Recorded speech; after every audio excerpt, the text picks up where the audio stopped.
it's over here. So welcome to One Heart, One Mind, Center for Spiritual Living. And I am also going to start us live on Facebook for all of our people that like to watch us on Facebook. Here we go. So I picked out some songs that I thought would be appropriate for today's message.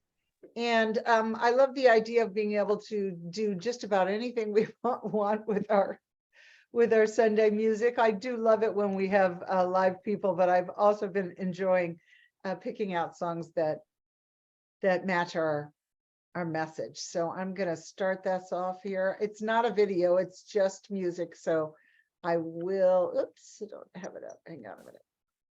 So there's no video, but there's beautiful music. So I'm going to start that right now.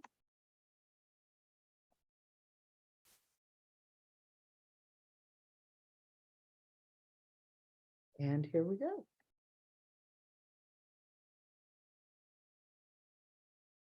Can y'all hear that? No. You can't? No. Okay. Well, then let me stop it and start again. Sorry about that. What? That's weird. All right, let me try it again. Not sure what happened. We'll fix it. Okay, here we go. Advanced.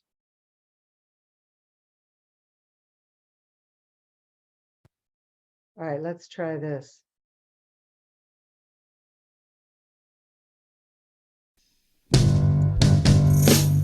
Hear it now? Yay, I did this right.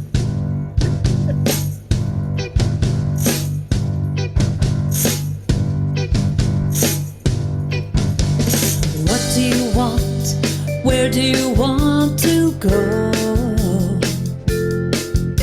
You'll get what you want if you act as if you know.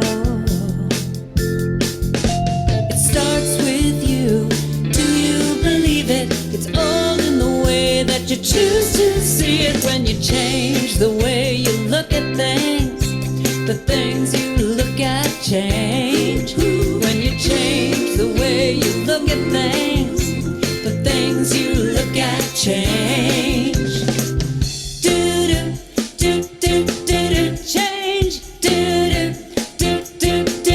Change.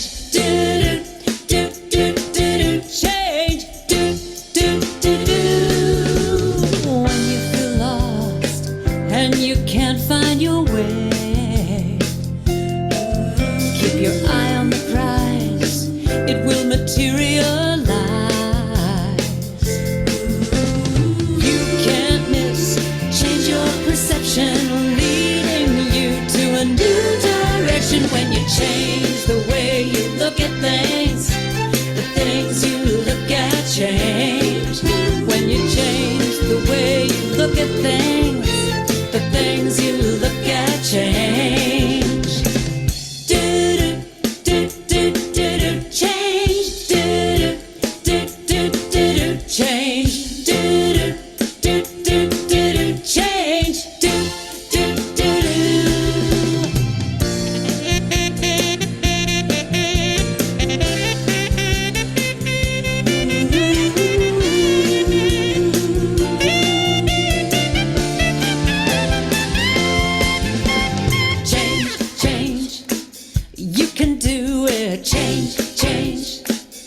It's a sure thing. Change. Expect a miracle change.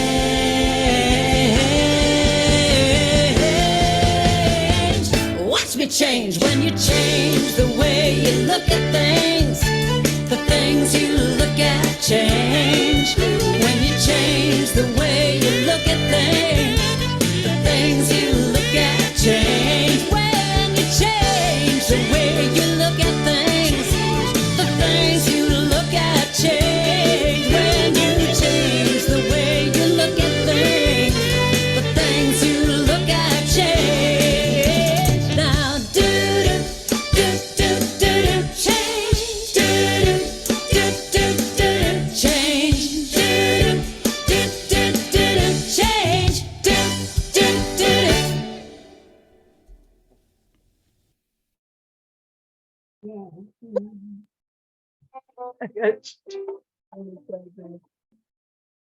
Oh, so that is what we're talking about today. About looking at things differently and experiencing them differently. And so I would like to invite, where is she? There she is, our beautiful Lissa, our practitioner of the day. You're muted, sweetheart. You probably know. I'm going to invite you to open us in prayer. And I'm sure you have something interesting to tell us, because you always do. Yes. Well, I thought I would kind of start with that. First of all, I wanted to give a quote from Ernest. The principle of any science is invisible, theoretical, as is our idea of spirit. No one has seen God. No one has seen life. What we have seen is the manifestation of life. And then the other quote I wanted to give is from Myrtle Fillmore, which is, make up your mind that you are going to see God everywhere, and you will begin to discern the God qualities expressing in everyone and everything, however imperfectly. God's life and power and love are in everything and are seeking expression. And so that I felt was in terms of, for me, it's kind of like this whole issue of what we're talking about today, which is seeing through the eyes of divinity and seeing the higher view of things. And you may find it silly, but what really hit me was a movie that had come on television that I have seen before and I loved, which is called the Milagro Beanfield War. And it's like, it's if you're not familiar with it, it's kind of like, it's like the superficial story is the little guy against the big guy and the developer coming in and his issue, he's going to actually destroy the little town. And so you have the one guy who suddenly accidentally starts water flowing, and the water, theoretically, he is not supposed to be using the water, but the water starts flowing and he's mad about what's going on. And so he decides to use the water and replant the bean field. And then I'd like to point out that Milagro means miracle, and that's the name of the town. But at any rate, so that's kind of the story. And that was when I saw this movie the first time, that is what stood out for me was, from kind of like, because I was a social worker and I'm very interested in those kind of issues and of the little guy being able to win sometimes. And so that was sort of it. And that was quite a while ago.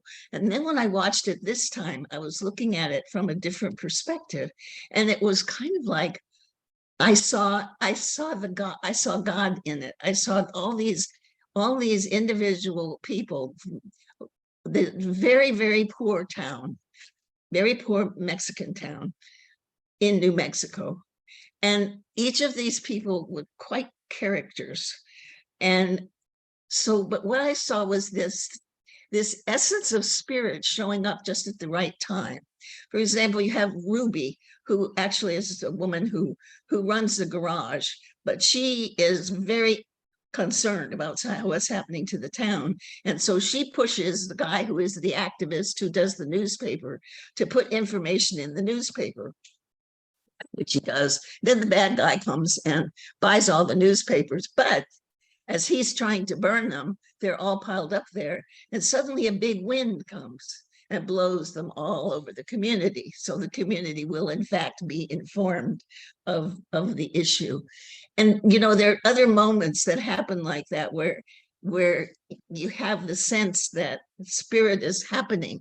And it's kind of like, you see Ruby has big intention. The town is very lackadaisical and they think they're going to get good jobs. And she knows they won't. And she knows that what's going to happen is that when this development happens, then their taxes are going to go up and they'll all have to leave. So that's, kind of what's there. But it's like seeing these things happen. And then we have Amarati, who is the oldest man in town. And you fall in love with this guy. He's a character. And he's very white-haired and bent over, but things that you learn about him. First of all, he has, well, these are things that he introduces to the sociologist who comes to study. And he shows him this statue that he has in his house of St. Jude, the saint of impossible things. And he tells him that St. Jude has saved him 6 times for his 6 surgeries. And so and he also has other little saints. He gives this sociology, I forget which 2 he gives him, but he gives him a couple of little saints. And and this young kid is obviously not necessarily convinced initially, but it's like at a certain point he falls in love with this little old man. And so when Amirati gets shot and goes to the hospital and the whole town is there, it's sort of, then you find this young man going to the statue of St. Jude and saying, I don't know how to do this. And he puts all the food out and everything, he said, and he apologizes for not having tamales. He only has tacos, but he puts all the food out and he says, I don't know how to do this right, but could you please do something for my friend? And it's just kind of like this whole essence of a different way of viewing the world. And also Amirati, the old man. There's also the what is he called? He called the coyote spirit, but this is this is a spirit old man in a big sombrero who plays the concertina, and Amirati talks to him. And this is quite puzzling to the sociologist, because he sees Amirati talking very intently, and obviously he does not see the spirit. But there's just this sense of a different way of looking at the world, and not and in a non-judgmental way. And there's finally this other little, just because of another little piece of spiritual magic. At one point in time, there's sort of a gun standoff. You see drive up these 4 ancient guys in a truck with shotguns. And so it's, making the standoff. But the whole thing for me, it's like watching it. It was trying to watch it from that view of seeing all these individual people in their beauty, in who they were. And even a couple of the guys who were not necessarily totally good were a mixture. And so I don't know. I don't know if I think I made my point. And so I will I will let it go and just tell you that if you ever have the opportunity, I think you would really enjoy this movie. So from there, I will go into a prayer to start our service. And so if we could all kind of take a deep breath, recognizing that we're breathing in the spirit of the one God, the divine intelligence that appears in and through all things as love, joy, and wholeness. That presence that is never an absence, because we are one with it. Diverse as we may appear, we are each and all unique expressions of this one. And so I know for each of us here today and listening in the future, we are each here by divine appointment, and we are able to experience the words, the music, and our communion with one another. And for each of us, there is something special here. And I'm so grateful to know that this is true, and to know that Reverend Michelle will lead us even further into that experience of knowing the divine way of seeing the world. And so I release my word with grateful thankings into the law, and we release together by saying, and so it is. And so we have, there it is. So please join me in the affirmation. There's only one life. That life is God's life. That life is perfect. That life is my life now. I harvest its good through the power of my word, thought, and deed. I live in the effortless flow of divine good. and so it is. So it is. Thank you, Lisa. That was really beautiful. I'm gonna have to go back and watch that movie. I haven't thought about it in years. Yeah, I realized that it came from a book. I didn't know that before. I may have to track down the book. Well, that would be fun. Okay, if you cannot hear this, please let me know.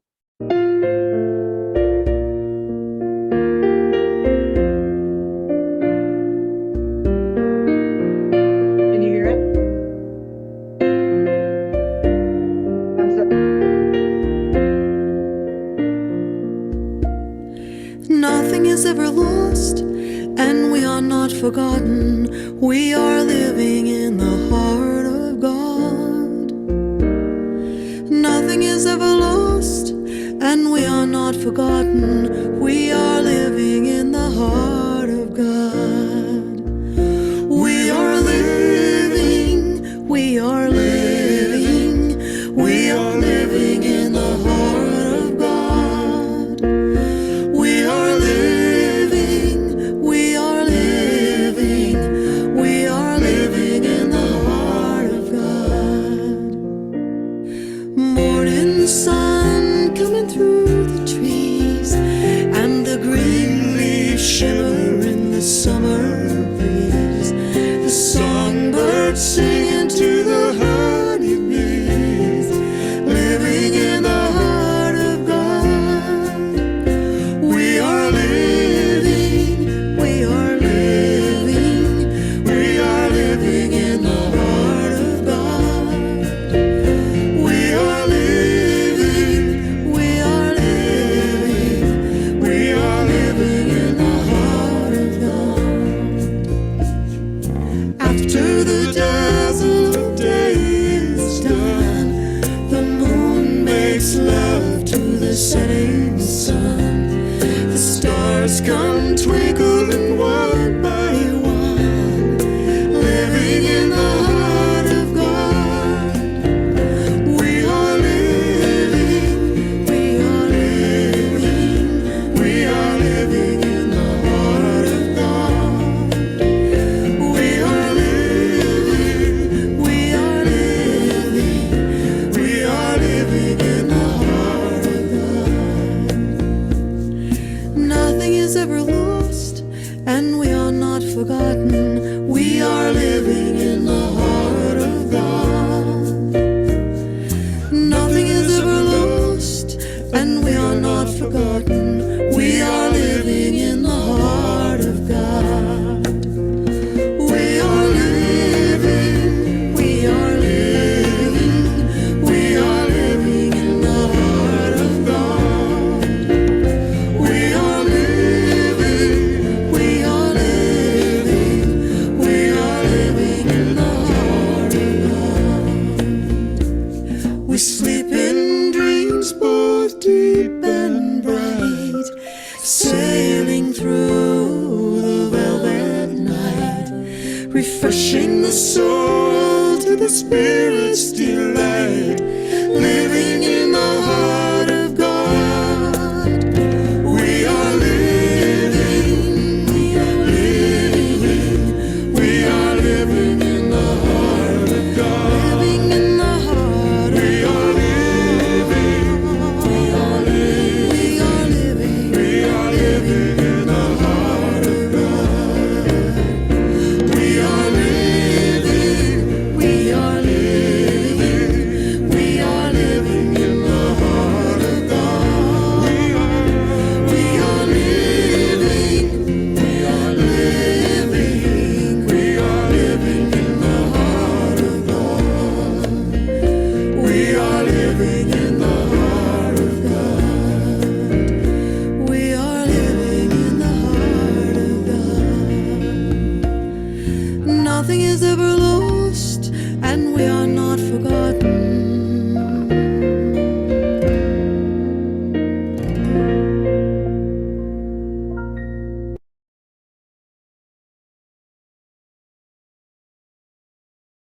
I really thought that song kind of encompassed what I'm going to be talking about this morning, that really we are never separate. We are always one with that presence and that power. So, oh my goodness. Good morning and welcome to One Heart, One Mind Center for Spiritual Living. And I always like to say that whether you're in real time or in replay, I'm just glad you're here.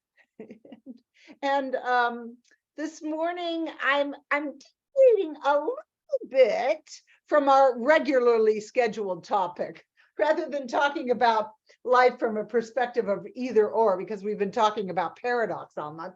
I'd like to talk about looking at life from the higher view, a view of unity and oneness, kind of from the marriage of our divinity and our humanity, living in the heart of God.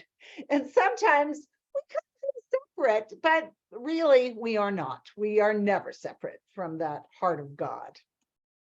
You know, I was thinking about this. As human beings, we've been given this incredible gift of living in this physical world. And I'm so grateful for that. You know, we get to experience the beauty of a sunrise and a sunset. We get to experience the physical embrace of our families and our friends and our pets. You know, we get to watch a seed sprout and grow into a beautiful flower or a fruit. We get to dance and sing and laugh and cry with the overwhelm of joy. There are so many ways in which we get to truly enjoy and experience our physical world. And personally, I kind of figure that we'll probably always have these moments of beauty, love, and joy, even when we leave this physical plane. But probably not in exactly the same way, because we know that spirit, God, life, whatever we want to call it, never repeats itself.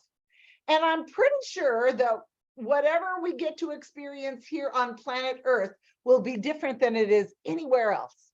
So I'm just grateful that I get a chance to see and to experience the beauty of life on this physical plane, you know, right here, smack dab in the middle of the world of effect. Because that's what physical form is, right? It's an effect. The physical world is not cause. Cause comes from the invisible realm, from the divine. And I'm also grateful that while we are uniquely human, we're also uniquely divine. Same coin, different side. In Science of Mind, we teach that we are these individualized expressions of a universal whole. And in our oneness with life, with our Creator, we are always intimately connected with that invisible world, the world of cause. And we know that it's in our connection with this invisible world of unlimited possibility and potential that we're empowered to consciously co-create our human experiences. We do it with God in that, because we are both 1 foot in humanness, 1 foot in the divinity. And we can create, draw in the good of God here in this world of effect, in our physical world. And another thing that I'm really grateful for is my understanding, thank you, Science of Mind teaching, that there is nothing outside of me that has any authority over my personal choices. There is not some God or some power outside of us that imposes anything on us. We have complete autonomy over how we either consciously or unconsciously partner with our Creator. I think that's pretty cool. Ernest Holmes, our founder, wrote, and I'm going to read it so I don't mess it up. He wrote in The Science of Mind, as the concept of unity takes place, and he's talking about our realization, the realization of our unity with Spirit or our oneness with God.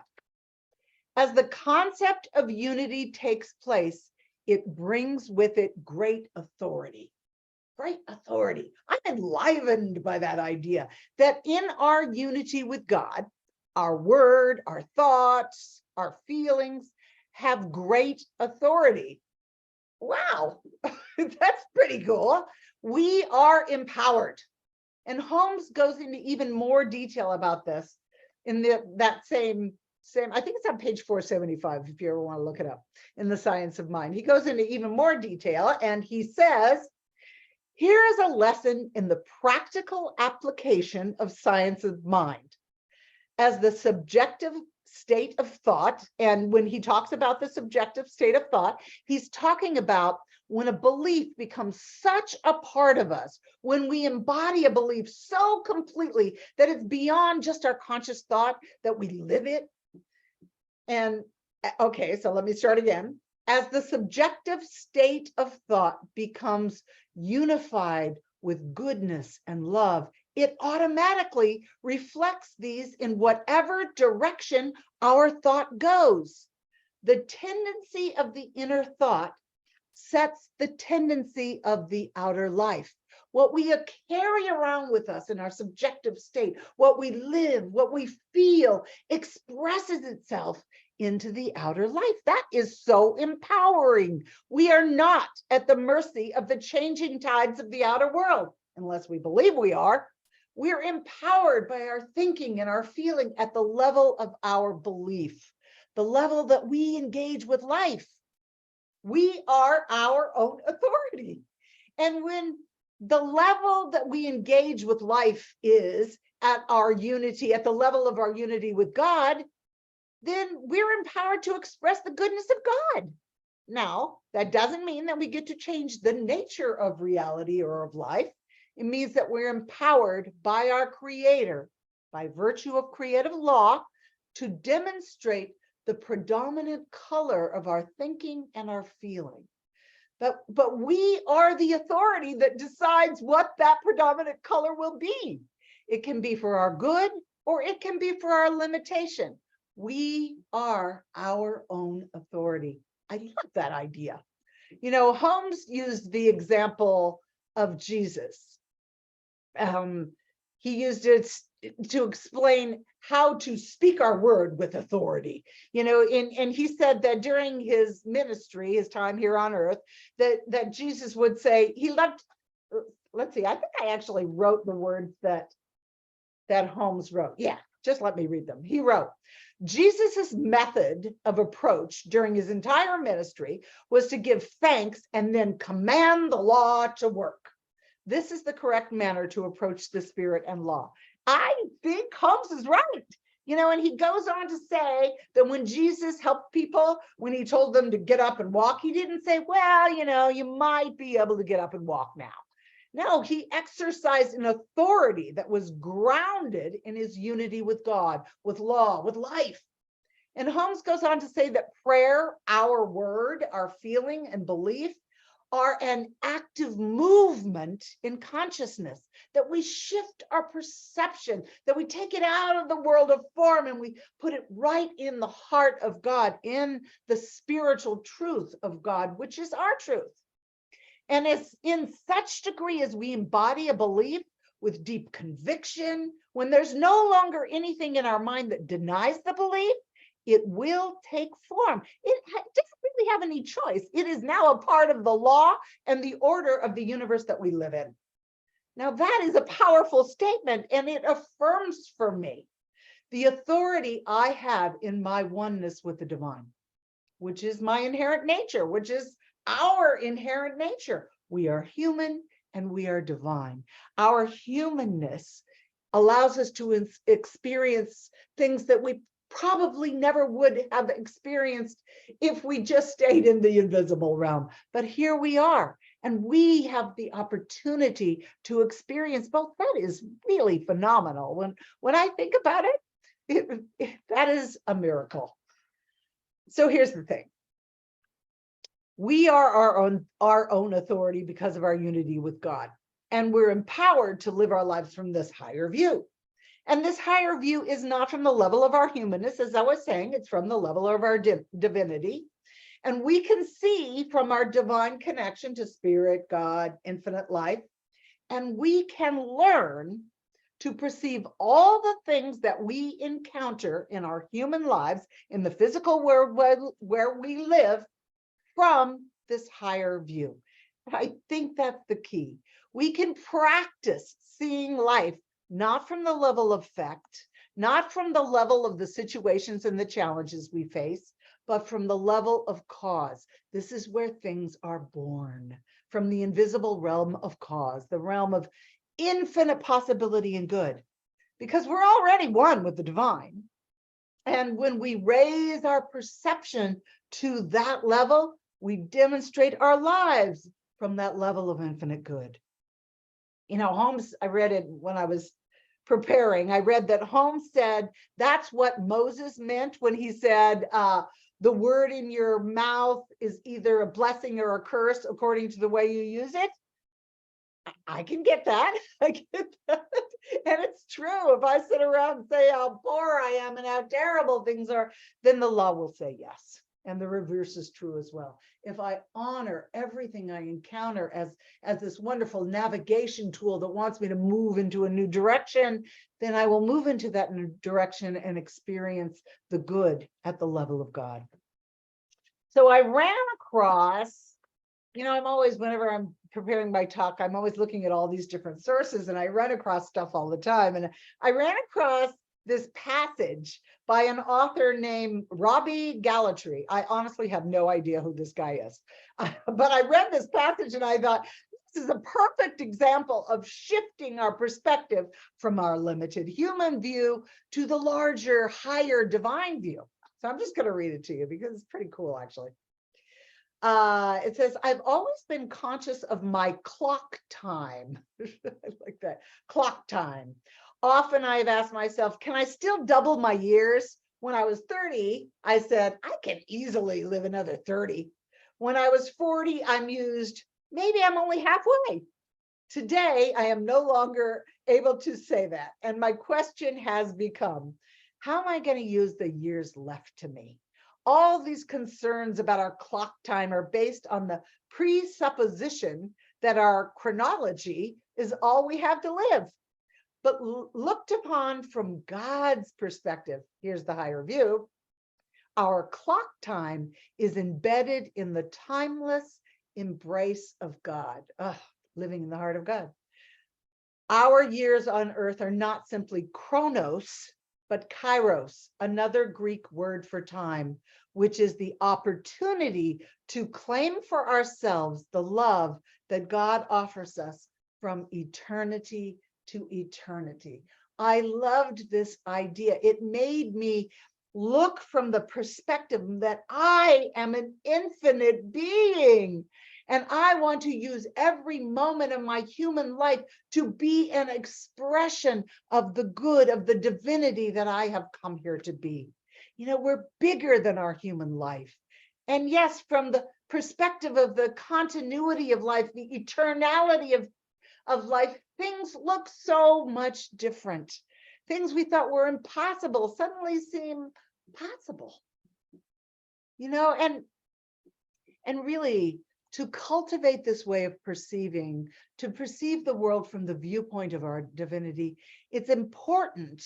I think I could even go so far as to say it's necessary that we have a personal and a very intimate relationship with our own divinity, with the God within us.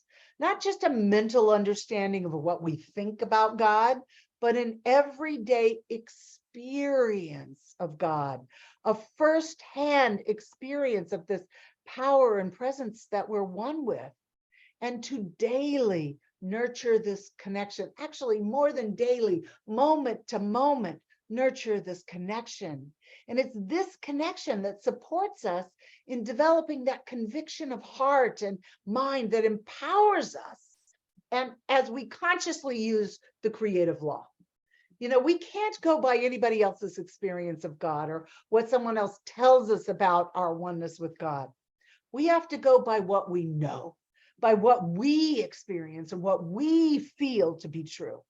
And from this place of connection, which puts us into that higher view, we're empowered to walk through the world with an inner knowing of our oneness with God, to really stand in its flow, to trust, and to perceive everything from that eternality, from that divine perspective. You know, and I know, as we look around the world right now, things don't look great. It looks a lot like chaos and confusion, but there's something in me that knows that this is simply the movement of spirit. You know, I've come to believe that if something is in the way of the good that wants to express, then the law will highlight what's in the way so that we can choose again and course correct to experience and transform whatever it is that's blocking the flow and the expression of God's good. So if fear in any of its many disguises, you know, and the disguises are injustice and prejudice and lack or limitation of disease, of otherness, of not enoughness, any of these things, if they're in the way, these things will rise up and show themselves to us for the purpose of our healing. And if we, at our point of individual consciousness or in our collective human consciousness, get stuck in our old habits, spirit will do whatever it takes to highlight that pattern for us. Where sometimes we laugh and say, you know, first it's the whisper, and then it's the 2x4. So, you know, and the point is so that we can move forward to an ever increasing experience of good, of love, of connection, of peace. It's life telling us that something new wants to be born and the old whatever is falling away. And our part in all of this is to decide, what are we more interested in? Are we interested in the old stuck stuff? Or are we interested in the good that wants to be born? Where am I going to put my attention? What am I going to look at? There's a story that I read also in my investigation for today's talk. It's the story of a little mother duck. And for years, this mother duck had led her little baby ducklings to the same pond. But one year, she got to the pond with her little ducklings, and she found that it was all dry and empty. There was nothing but dried mud there. But she kept persisting and trying to get her babies to get into this dry, nothing pond. And she kept doing it. And finally, the baby ducklings, who were not attached at all to the spot where the old pond had been, heard this water, ripples of water running upstream, and because a new dam had been built. That's why the pond was dry. And they refused to get into the dried mud hole. And instead they left their mother and they found the new pond. Have you ever been the mother duck? Have you ever been so used to some old habit or pattern that your mind was so closed to what was new?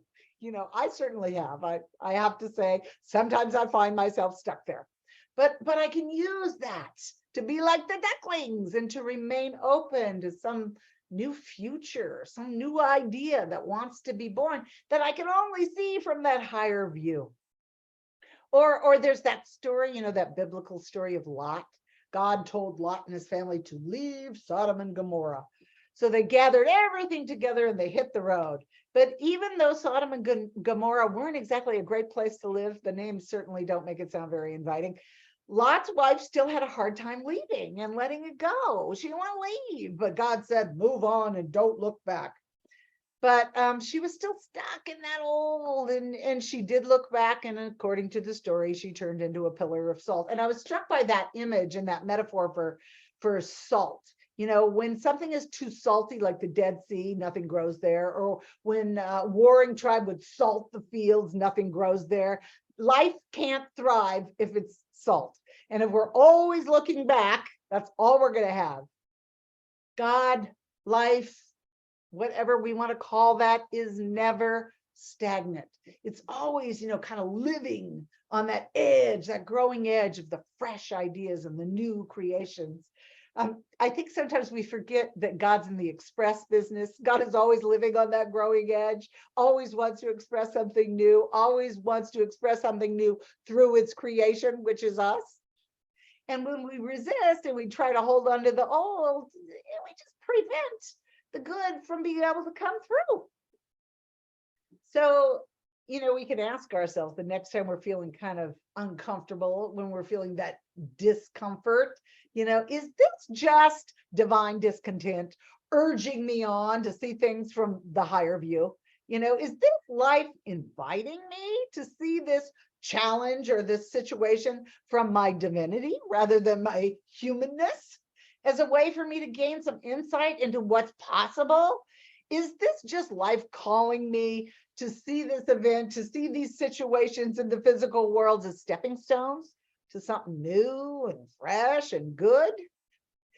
I saw this poster of a butterfly, and it was talking to a caterpillar, and the butterfly saying to the caterpillar, yes, you can fly, but first that cocoon has got to go. We can fly, but first that old pattern, those old ways of being, they have got to go. Whatever our cocoon is, whatever the experience that needs to be healed is, it got to go. And it's kind of natural for us to ask, why? Why is this happening to me? Why is this happening in the world? And, the truth is that question doesn't actually help us. Why is often the first thing we want to know, but ultimately, why doesn't change anything? It doesn't really make a difference. Instead of asking why, we could ask, how can I see this differently?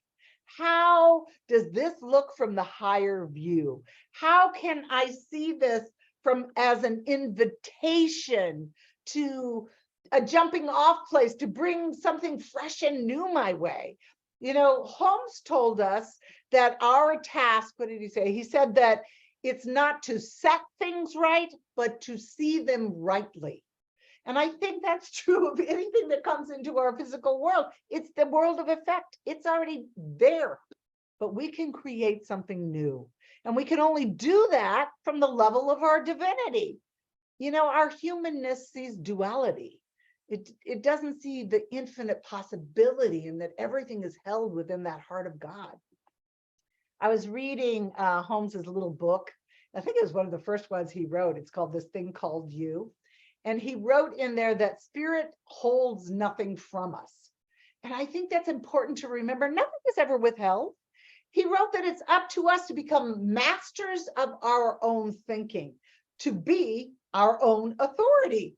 But he said that we have to be persistent and to keep knocking on the door of our consciousness until every no becomes a yes, until every negation becomes an affirmation and every fear becomes a faith. And from my experience, this is what it takes. It's so easy to be tempted to believe that the outside world gets the last word, and it doesn't. It's only an effect. And the higher view is what holds the new cause. It's where we plant our seeds. It's where we get the seeds. This is the higher level of awareness that's always available to us in our unity, in our intimate relationship with the divine, and it's there every moment. And we can use it to see and to create the good in our lives, to express God's good. And our what we have to do, our part, I guess I should say, is to know that the power is already within us. And through our spiritual practice, through affirmative prayer, science, spiritual mind treatment, meditation, whatever spiritual practice we use, we experience our oneness with God. And we begin more and more to embody the truth of our divine selves, that we're this creative energy, this creative force for the expression of God's good. And it's been my experience that this doesn't always happen overnight. And sometimes there's some ups and some downs, some ebbs and flows, but with a really consistent dedication, a faith and a trust and community support, we can unmask that face of God that's always within us. From the higher view, it's easier to see what stands in the way of our good, what isn't spiritual truth. From the higher view, we can see that we are and always have been one with God, right here, right now. We don't have to wait until we become more enlightened or more this or more that. Everything we are, the perfection and the wholeness of the divine, is already within us. It's already us. And we get to call on this divinity. You know, we get to call it forward to enhance our experience of being human, of being right here in this beautiful physical world. And all we have to do is say yes. So right here, right now, on this day, in this moment, I say yes. I say yes to be seeing from that divine perspective and from drawing it forward. So let's say yes together. Let's call on that sense, call on that knowing, on that felt experience of our oneness with the divine. Oh, it feels so good. It's love, it's beauty, it's wonder, it's awe, it's supply, it's flow, it's joy, it's community, it's connection, it's allness, it's us. And so I speak my word for every beautiful being on this call, and for every beautiful that is not on this call, that there's a shift into that higher view that sees from the perfection of our wholeness, from God's view, from the view of eternity, from perfection and wholeness. And I know that as we stand in this place with this view, when we resonate from this wholeness, it cannot help but express into our human lives in every way, to bring joy to ourselves, to bring joy to the world, to uplift, to enhance, to enliven all that we touch, all that we are, all that we do, all that we see, all that we speak. Life. So I'm just grateful. Thank you for this perspective. Thank you for this knowing. Thank you for this life. Thank you for this law. Thank you for this gratitude. Oh, I just relax in this, knowing all is well. And together we say, and so it is.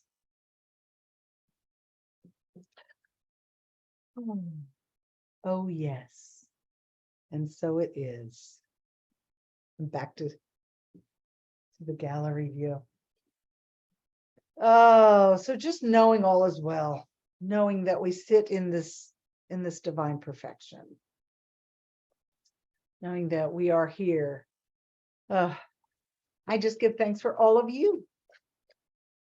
And Lisa, I think you're doing the conscious giving as well today. No, someone else. Oops, Rob. Okay. My bad. I could be wrong, but No, I think you're right. then I am. Then you are. You're So looking be for the it. divine view. So you're right. All right. Here we So go. it's time to go to work. Anyway, I was thinking about the things we spend money on, and we spend money, you know, groceries and gas and cost of housing and things like that. But it absolutely occurs to me that having a spiritual family is really one of the much more fun than all those other things. And so it occurs to me that that's want to think about that as I'm doing my budget and such. And so just to quote Esther Hicks / Abraham, life is supposed to be fun. And this is a great place to be in order to feel the fun that there is in living in the universe. So you can give by Venmo, which is where most of us like to give, as I tend to notice. But if you've got paper checks and you're trying to get rid of them, give us some of them, and you can send them to that address you see on your screen. And so, given that's the fact, she's going to click on that other thing, which gives us our sacred giving acknowledgement. And if you'd care to join me, we're going to say that everything flows from the nature of God's good. We receive from this flow, we give from this flow. We give in gratitude and in love. We have faith in the infinite giving nature of spirit, and so it is. So it is. Thanks, Rob. Thanks, Rob. That was beautiful. And Yvonne's got some announcements for us. I do. I'm going to start with Monday evening. We have a prayer group And please join us on our Zoom from 6 to 6:20 for silent prayer. And Tuesday evening is our spiritual learning circle from 6:30 to 7:30. And we will be discussing chapter 6 from Mary O'Malley's book, What's in the Way is the Way. And then on the 4th of November, there is a celebration of life for Reverend Dr. Tom Center, who's our Gisela's husband. Let me see, where am I? I am. It'll be held on Saturday, November 4th at Seaside Center, and there's all the details on our website. And then the other thing I wanted to say was the Interfaith Thanksgiving service is on Tuesday, November 4th, and you can read our newsletter for further information about it. And that's it. Thank Quick and you. easy. Yeah, thank you, Yvonne. I appreciate that. You're And then welcome. Rob, I'm going to come back to you for the benediction. Right here, right now. Excuse my voice. No, I'm it's going to be fine. clearing it a little bit, but if everybody's okay with a crackly benediction, this is the chance, the opportunity to just relax, to just flow into whatever the thing you're sitting on, and just let your body just feel the goodness that's all around it. Feel the oneness that's all around it. Feel the godness that's all around it. And as I take this opportunity to be so happy that we get to live in this God universe where there is nothing but good. So glad that even though there is adversity that flows into each of our lives, by design, there's always a way out. Because when we change the way we look at things, the things we look at get better. We are truly living in the heart of God, and the heart of God is the best of all possible neighborhoods that ever could be or ever will. This is the top of the line. We got the best place to be. And I am so grateful for this family, for this group of people who've come together today to just relish the goodness that exists and just be so happy in it, and so delighted at the options and the opportunities that are present for them in their lives right now. This is just the best it could be. Thank you, God. Thank you, God. I release my word. I let it be. And together we say, and so it So it is. is. Oh, and so it is. So I'm going to, I like this song. This is Daniel Nahmod. I didn't tell you who the other ones was. The last song we did, The Heart of God, was J.D. Martin and Jan Garrett. And this is Daniel Nahmod from a CD he has called Time for Fire. Can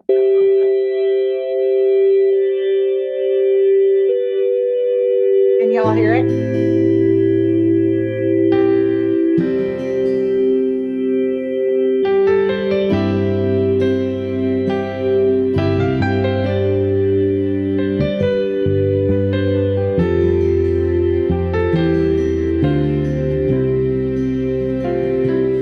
I'm through asking where I'm going. I've been asking all my life. I've grown tired of all this wondering when everything seems to turn out right. So when my mind needs something to do, wants to know the future, I whisper this: I'm okay. I've always been,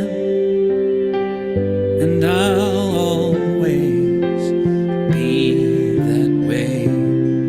So here goes nothing. I'm taking a chance. I'm opening up, knowing that I'm in good hands. And here goes everything. It's all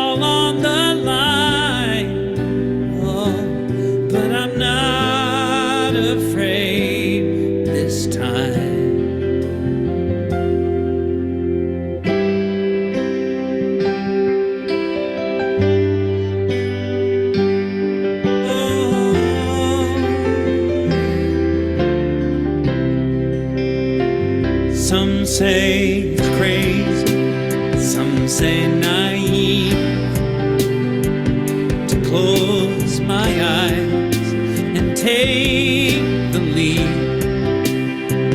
But I know better, 'cause I believe even in the dark my soul can see.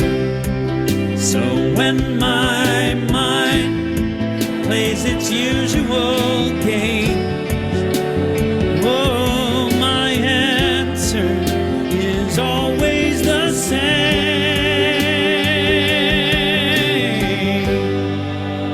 Here goes nothing, I'm taking a chance, I'm opening up, knowing that I'm in good hands. And here goes everything, it's all on the line. No, but I'm not afraid this time.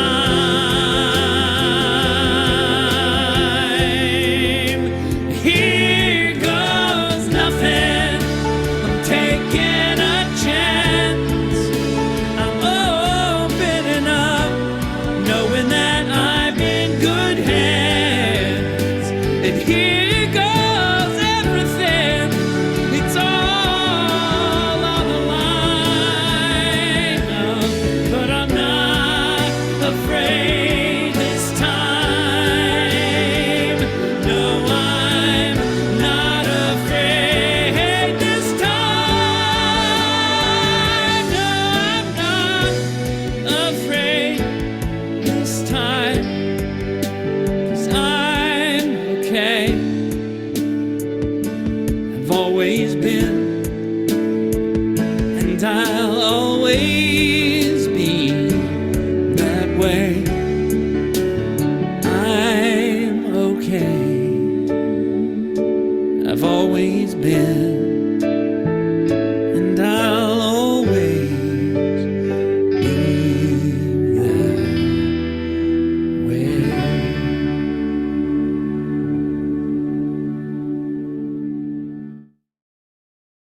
I thought maybe we could use a little reminder that we're all A okay. selection of both We'll always be okay. We've always been. And I just love his enthusiasm. I'm okay. I've always been. And I'll always be that way. Okay, I am going to say goodbye to our Facebook Live people. And stop our recording. And